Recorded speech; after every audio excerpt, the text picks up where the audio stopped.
of Typhoon Yolanda. What we'll be doing this morning is just like yesterday. We will start off with a presentation by Pag-asa on the recent developments, as we say, the latest from Pag-asa and DOST. And this morning we're joined here by the members of the not only now, hindi lang po ngayon yung PDRA group lang po, kundi yung extended technical working group na po ng ating NDRRMC, as we are now progressing in our preparedness, and we are now segueing into the response preparation for some response operations.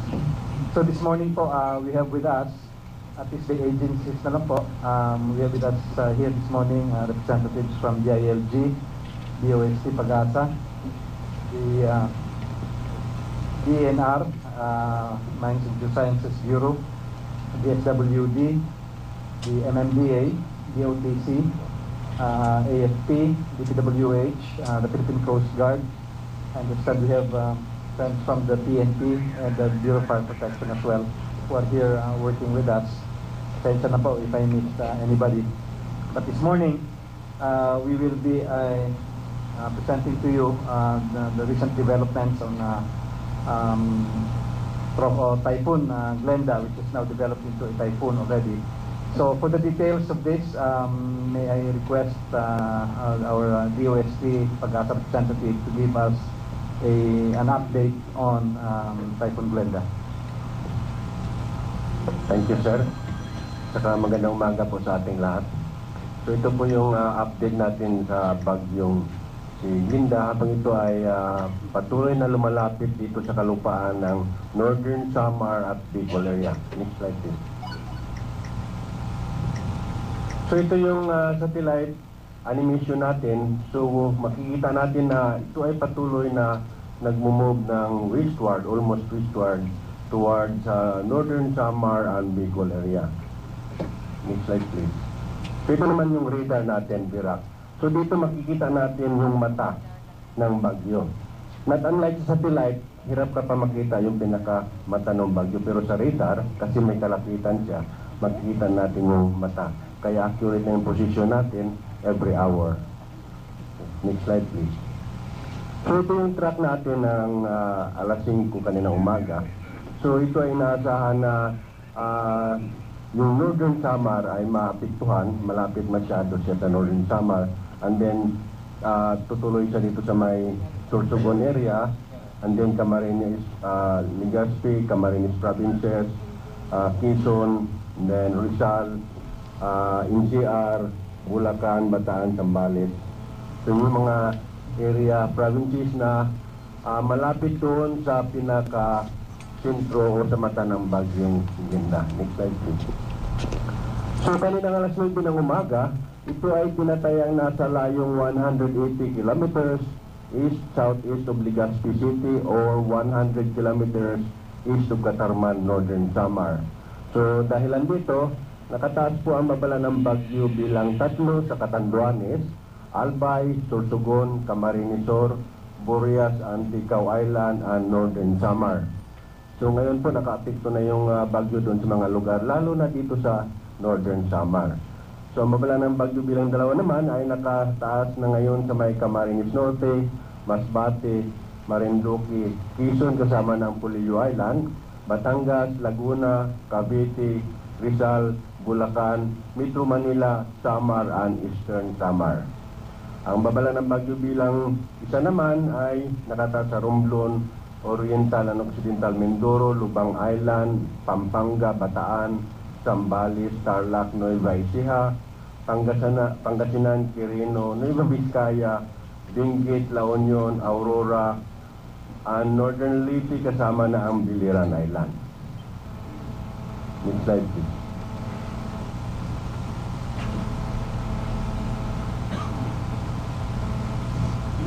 So ito po yung mga lugar na posible magkaroon ng storm surge.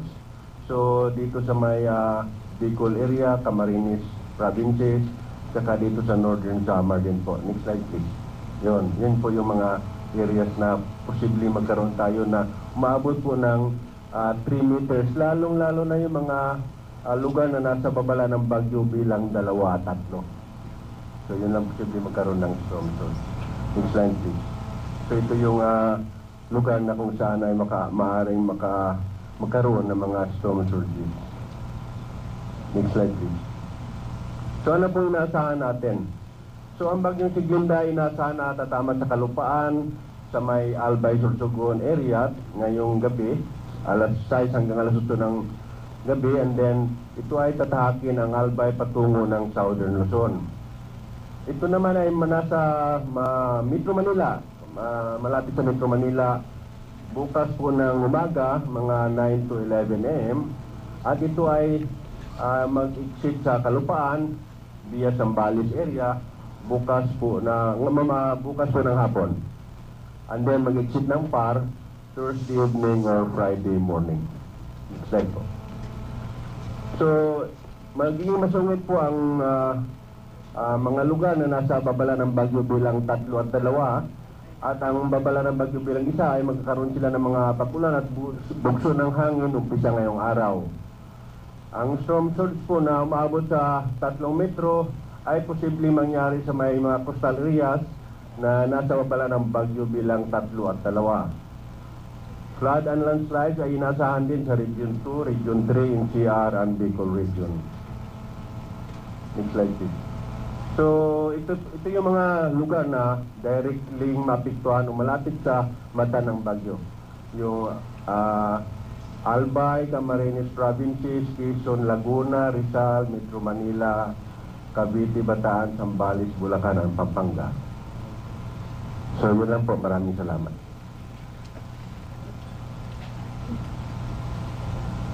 Thank you very much, Pag-asa.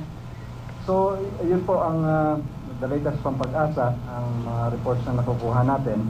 And sa kasalukuyan po, samantalang ito yung mga nangyayari, magmula pa po kahapon at mula kagabi, tayo naman po tuloy-tuloy na minomonitor yan. Nandito yung ating mga agencies. And as of last night, the NDRRMC has declared a red alert.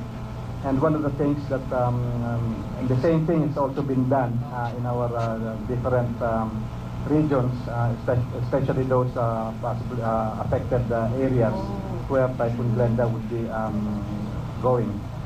Some of the things that we're also trying to look into now are we have been getting reports of some stranded passengers in certain areas, particularly in Bicol, and we are continuously monitoring that.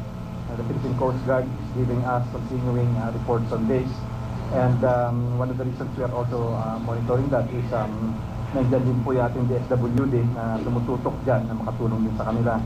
We have also monitored a number of flights that have been cancelled, and to include the cancellation of classes that we are also monitoring and making coordinations with the local governments.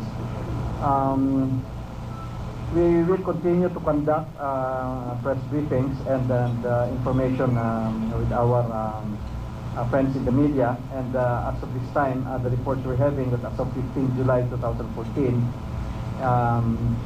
classes 26 classes were suspended in regions 4A, 5, 6, 8 NCR, and we foresee other areas to be making reports along these lines. The different agencies that are involved in our monitoring have been continually submitting reports relative to their preparations, as well as at this point we are also already part of the effort is we are transitioning to response preparations for response operations when the need arises. If I can just add on a little rejoinder to the report of Pag-asa, one of the things po na medyo binabantayan po natin, if you notice, ang report ng Pag-asa is ang pasok po ng bagyo, at least yung mata po nito, is mamayang gabi, between 6 to 8 p.m. And the forecast, yung track po ng bagyo, it is going towards the direction of northwest hanggang mag-exit Zambales. Since ang pasok po dito either late afternoon or early evening, the forecast is that it will be transiting Southern Luzon, Calabarzon, and hanggang bukas, and it will be transiting during night time.